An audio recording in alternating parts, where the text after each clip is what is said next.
Did you mean this as an exercise? What? Was this just an exercise that you were doing, or do you see this being done that way? I see it being done. Being done that way? Yeah, with the movement. And I just wanted to also, you know, plot a tree. I'll tell you, the problem I think I'm having is that when Edgar, there are two Edgars in this play, maybe more, but the two Edgars in Lear is Edgar, the son of Gloucester, and the brother of Edmund, who Gloucester and Edmund know. They know him. Yes. And then there's the Edgar they don't know. That one. And that is the Edgar who is playing roles, right? Uh-huh. He's playing roles to survive. He'll get killed. Yeah, that's what the news, he's. So, Mm-hmm. the Edgar that plays roles is what I saw here, and that's why I wonder whether, I mean, it seemed like, I mean, I thought you were playing to other characters rather than doing a monologue, because why would he go through all those movements when he's by himself? In other words, those movements, I'm just saying, I'm not criticizing. Yeah. I would have thought that he would save all that for when he's doing Edgar, the one that he does, you know, and he's playing characters. The one that's playing, yeah. And he's trying to, he's in hiding. The Edgar in hiding is the one who's doing all the, you know, but the regular Edgar is just a human being who is a regular, you know. Right, but when he's by himself, well, he can why play. would he hide when he's by himself? Why would he do all this when there's no one there? Now, what I think you're seeing is Edgar spends a lot of time doing what you did, but that's usually when he's with other characters that he needs to either hide from them by being the other Edgar that no one will recognize him, including Lear. Yes. And Gloucester. Mm-hmm. But they're not there now. Right. So It's a question. Yeah. I'm asking. You see, why wouldn't he just say, now I'm Edgar, and I'm talking to myself? Oh, here comes Lear. Master! Is it? Yeah, I hear you. Yeah. I mean, I feel like just what you did just now. Yeah. I mean, I hate to like say it, like from watching you, I mean, and I'm not saying that you're bringing on a show, but that's just something as me that I want to pay attention more, just because of Pay attention to that. I pay attention to you more from what you just did. Right, but So don't. I don't mean to make it theatrical. No. What I'm saying, I understand very much the attraction to making it theatrical because you pay attention. But the reality of the play is also important. Yeah. And in the reality of the play, Edgar is two people. Yeah. And when is he Edgar? And when is he Edgar? Yeah. And in this particular scene that you chose, I don't think he's this one. No. Do you see what I'm saying? Yeah. Yeah. Doesn't mean he has to just stand there, but it was very abstract. Mm-hmm. It was the Edgar that is playing an animal, which is what he does. He plays these kind of kooky, right? Yeah. Poor times are cold, right? Right. To fit in to Lear's madness. And he's doing it on purpose. He wants to be part of Lear's world, and in order to be part of that, he has to get into the madness of that. Right. But here he's himself. Now he's not doing that. That's my note. Okay. Whatever. Cool. So you're not playing Edgar in the scene. You're playing one of the Edgars, rather than the Edgar you like and you're fascinated by that character. Now, there are other scenes that would go with what you did, you see? Yeah. Yes. That's all I'm saying. Gotcha. Yeah, I agree. And it's a note to all of us, you do not play a character when you do a speech. You play the character in that specific situation, who may be very different in the next scene. You know, just like you in life, if I saw you in certain circumstances outside here, I might not recognize someone. Well, in plays and movies, you're not playing a character, they change. The essence might be there, but there are lots of different parts to these characters. That's what makes it fascinating. So when you play a scene, you're not playing the character in the play, you're playing the character in that scene. Teach goes through many different things in that play. It's basically Teach, but he shows different colors at different times. Doctor, the same with the doctor, I'm sure. Although he's listening to Selena, right? Selma, Selma. not too far. Yeah, close. Close. Selma. He's one thing with Selma,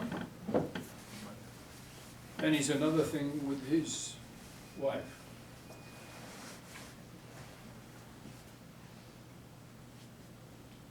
And I was suggesting to Omar that maybe they could be mixed up a little bit more. Maybe you see that he can't escape who he is with his wife sometimes when he's with Selma. That she gets to him, and the mask comes down, the mask of professionalism. Oh, interesting. I'm saying to Omar, why don't you, when does the mask come down? Right. And she gets a glimpse of maybe she gets a glimpse of the other doctor, and and how does that affect her? I don't know. Okay. Lulu, very arresting, I thought, what you did. I mean, it was direct. And again, I don't know the play, but very natural. Movie, right? Who were you talking to? The parole officer. Hmm? The parole officer. The parole, and what's the relationship in that scene? He's trying to sign the papers to see if I get discharged from jail or not. Just want to make sure, like, what am I gonna do? He asked me, what am I gonna, if I'm going back to the old life of criminal, and I'm trying to convince him I'm not. I just want a simple life. I just want to make friends. Trying to play like the good. So what's at stake in the scene? My freedom. Yeah, if anything, maybe it seemed almost a little casual for somebody that really needs him to, I don't know, what do you need from him? What do you need from him? Just to convince him that I'm not gonna get back to my criminal life. What if you don't convince him? What are you gonna lose? What's to lose? What can he do? He's already signed, Yeah. So you don't need much from him. To me, I would look for what do you need from him? You need his respect. I don't know. It was good. It was natural. But I'm just wondering what's going on between the two of you and what's at stake for you, if anything. I think in the movie, just that in the movie, it doesn't show who he is. I think he's like the correction, because she's still in jail, and they just sit her down, and you hear his voice saying, like, what are you gonna go back to your whole life? So now you have to do the work. Uh, In the movie, they didn't do it. Yeah. It's another thing. You can't just say, well, in the movie, it was just a voice. You're gonna make it a real person. That's why I said the parole Very officer. specific person now. It's not just a voice. And have a real relationship with that person, that voice, and see the person, if you can. The more specific, the more you can play. So if it's in the movie just a voice, that's you got to do something more. Okay, just look at who that is and what's at stake. Maybe will heighten the speech. So Tom, yeah, I thought again it keeps coming. What did you feel? I felt more of the thing happening than the last time I just read it. Yeah. And I felt it. That's why I stopped for a second. I says, I couldn't believe she was coming over with that You can't girl. afford to read it. No, I actually, you know, It's like none of us I can made it up, afford to you know. read something. Again, I mean, I looked at Roger, it for a what do you second. mean? and Of memorized course, I it, don't yeah. know the lines, I have to read it. No, I No. understand that. I'm saying that when you read something, you can't afford to read. Yeah, you have to act it You- each time. You have to, you may be holding a script, but that's your problem, not mine. I'm in the audience. I don't wanna see you reading. I wanna see you making things happen. So if you haven't learned the lines, that's your problem. You still have to do the work. You can't just say, I'm not gonna do that until I learn my lines. You have to start doing all the work that you would do when, you'll do more when you learn your lines, but you gotta start doing it when you're reading.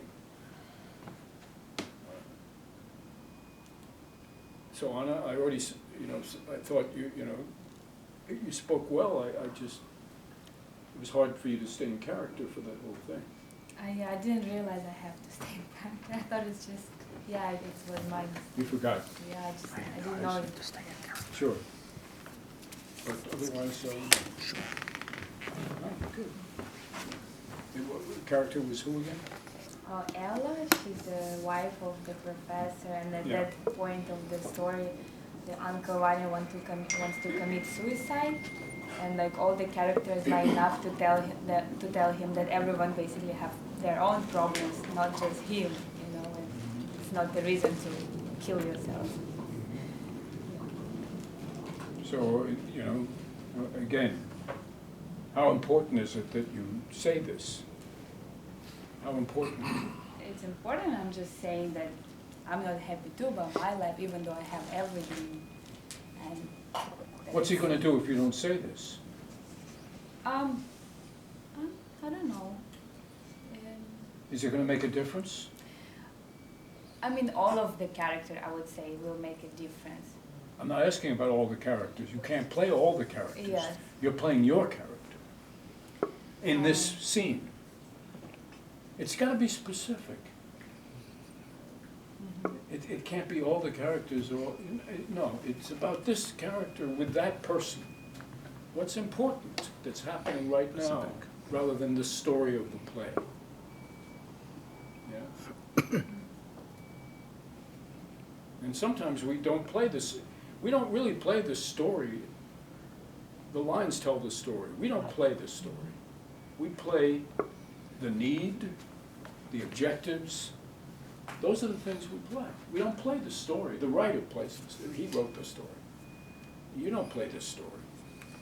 The words might help tell the story, but sometimes the words don't even, they indirectly, sometimes they're not directly about the story. Sometimes they're subtextual things that are going on that are not directly the story. They are indirect. So you have to play those needs. Okay. So let's start with you guys. Oh, Yeah. okay. All right, because you did some work. I Okay. recognize, I know that you did. And then Marlene, after that, This